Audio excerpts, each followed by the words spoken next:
Good day, everyone. I am April Joy Mendez. Together with my group mates, Mr. Mark Francis Delisa and Mr. Cedric Caratuan, we are here to present our research topic entitled Development of Multipurpose Space-Saving Study Table. Background of the study. Furniture is considered by most to be necessity and not a luxury. A house is not a home without the furniture and warmth it provides. For whatever reason, there is a certain self-satisfaction and smugness associated with having furniture, but not all houses can accommodate bulk and large furnitures, so living in a small space requires smart solution for furniture to maintain human well-being. To keep the small space houses from feeling cluttered or cramped, which affect human well-being in a negative way, it is important to design furniture that make your room more spacious. This could be done by designing furniture which is small and simple with intuitive and easy-to-use functions. The best example for this is the foldable furniture such as drop lift table. This table can make small places more spacious. This table has a fixed section in the center and a hinged section on either side that can be folded.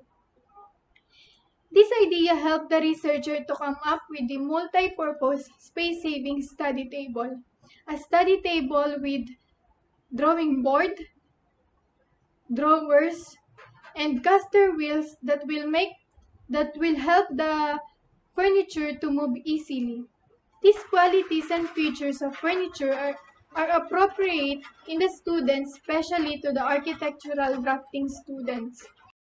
General objectives. The general objective of the study is to develop a multi-purpose space-saving study table that minimizes the space of a house and to save money as well. This study specifically aimed to design a study table with a fixed section in the center and a hinged section that can be folded down to save space when it is not in use. Create a multi-purpose space-saving study table with the following features: study table with adjustable drawing board, study table with drawers, study table with caster wheels so it can move easily.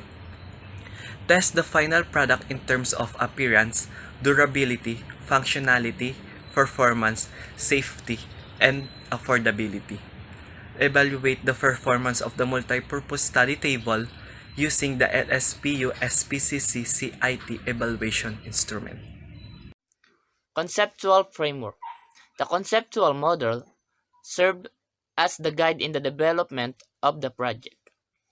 The input phase, which is subdivided into knowledge requirements, software requirements, and hardware requirements, shows the basis and tools needed to complete the project.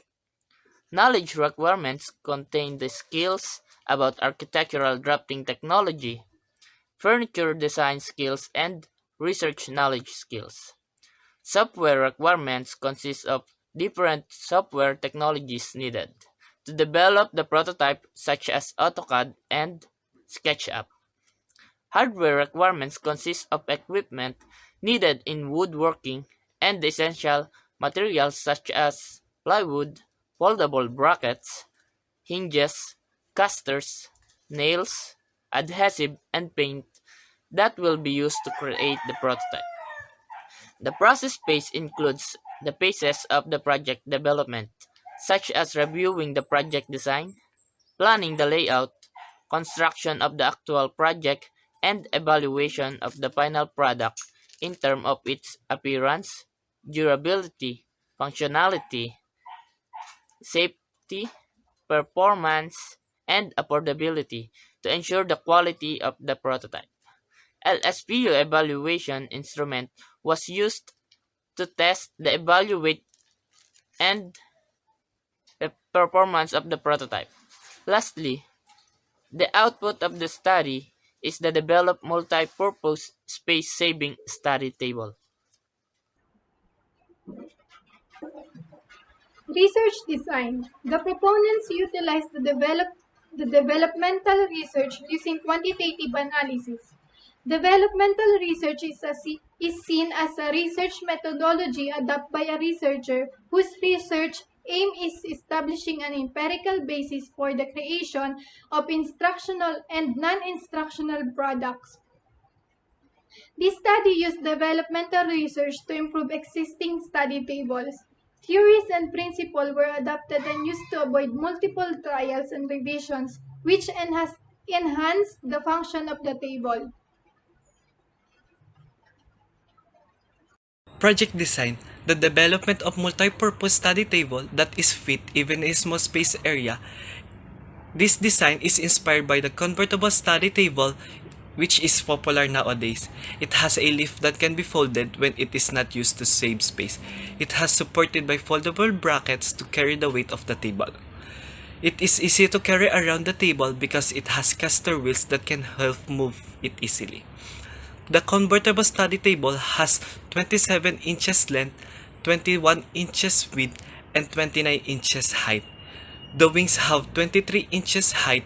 The drawing board has a size of 17 by 23 inches or A2 in paper size, which is good enough to put the drawing sheets or papers. The table is supported by a foldable hinge which can carry the weight of the table, and it is also consists of 3 drawers that measures 13 by 5 by 11 inches for drawing tool storage. And it is also carried by 6 caster wheels, and the 2 extension wheels can be folded so it can save space when it is not in use. Project structure. The development of multi-purpose study table that is fitted even in a small space area. This design is inspired by the convertible study table that is popular nowadays. It has leaf that can be folded when it's not used to save space. It is supported by folding brackets to carry the weight of the table. It has 3 drawers for storage and it's easy to carry around because it has 6 caster wheels that can be helped to move it easily. Project development. The figure shows the development of prototype. The first stage is planning. It indicates the designing and materials acquisition such as plywood, foldable hinge, epoxy, and other materials. The second stage is the fabrication, the process of making the study table.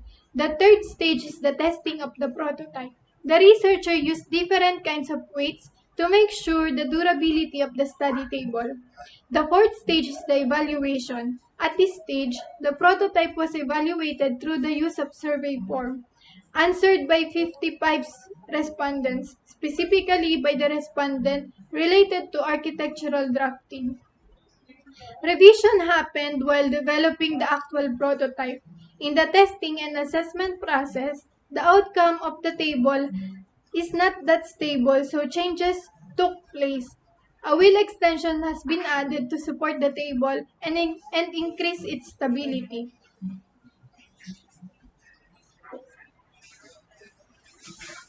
Cost analysis. The researchers have indicated the data on expenses and bills of materials that were used in the study of multi-purpose space-saving study table, and it also included the description, quantity, unit cost, and all materials used for the completion of the research study.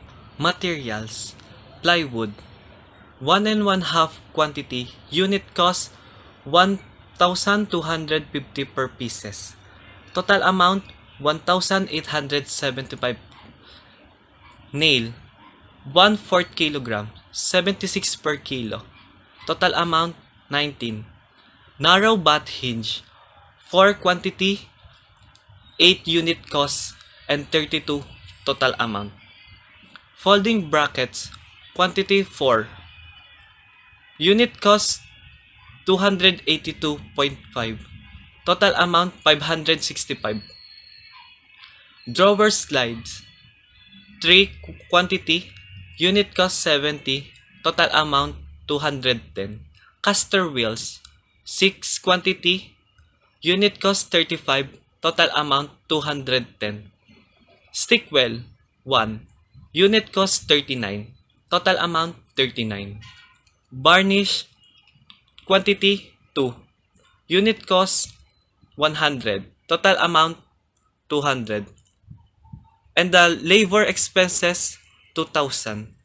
Grand total 5,150 pesos. Project test result. Table shows the result for the durability. At first, the researchers tried to put laptop that weighs 2.7 kg and the test passed. The second object is the water bottles that weighs 3 liters, which is equivalent to 3 kilograms, and the test passed. The third object is still water bottles, weighing 4 liters, which is equivalent to 4 kilograms, and the test also passed.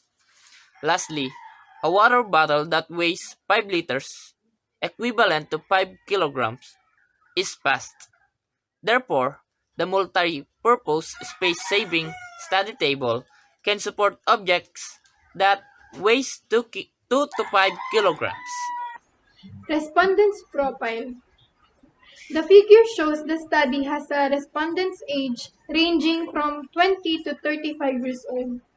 The 20 to 25 years old has total percentage of 98%, and 31 to 35 years old has one respondent, which is 2% of the total percentage. Therefore, most of the respondents are at the age of 20 to 25 years old. Respondents' profile in terms of gender.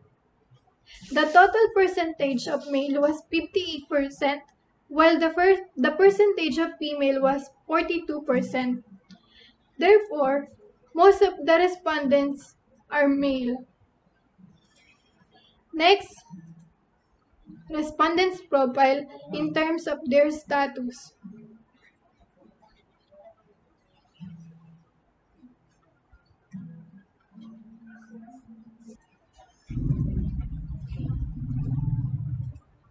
The figure shows the respondent's current status. It indicates that 91% was drafting student and the remaining 9% is the drafting instructors.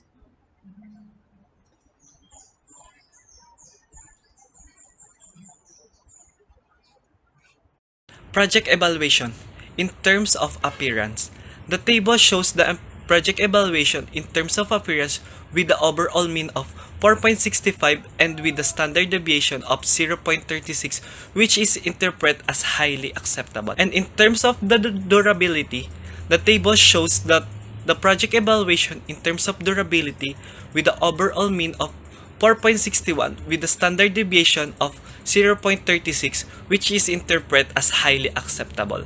And in terms of functionality, the table shows that the project evaluation in terms of functionality with the overall mean of 4.62 and with the standard deviation of 0.61, which is interpreted as highly acceptable. In terms of safety, the table shows that the project evaluation in terms of safety with the overall mean of 4.60 and with the standard deviation of 0.43, which is interpreted as highly acceptable. In terms of performance, the table shows that the project evaluation in terms of performance with the overall mean of 4.61 and the standard deviation of 0.51, which is interpreted as highly acceptable.